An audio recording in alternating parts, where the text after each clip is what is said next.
Joseph arrived in Egypt, scared and unsure of what the future held. He was sold again, this time to Potiphar, a high-ranking officer in Pharaoh's court.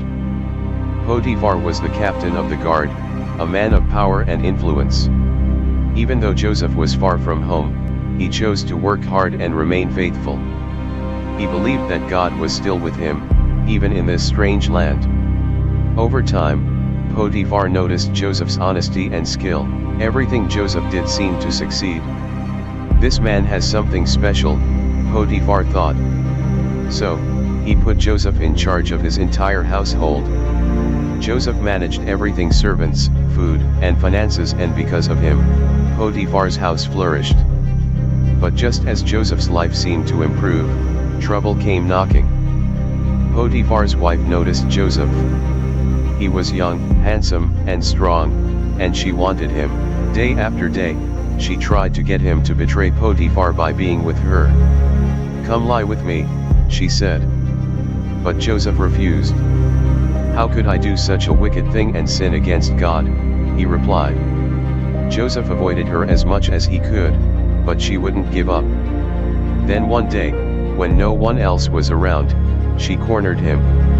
She grabbed his cloak and demanded again that he be with her. Joseph knew he had to escape. He pulled away so quickly that he left his cloak in her hands and ran out of the house.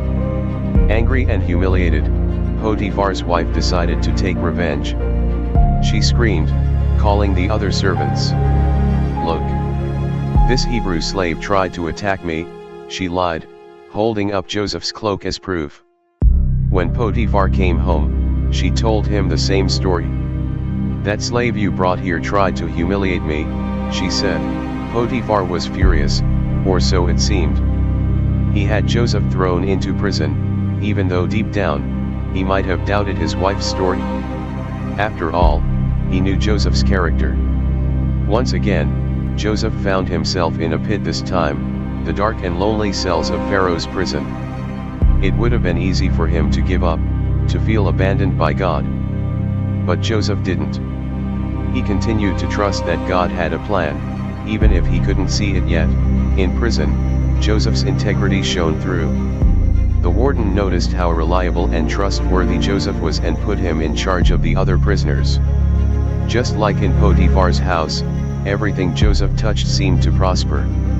Even in the darkest moments, Joseph held onto his faith. Little did he know that his time in prison was preparing him for something far greater.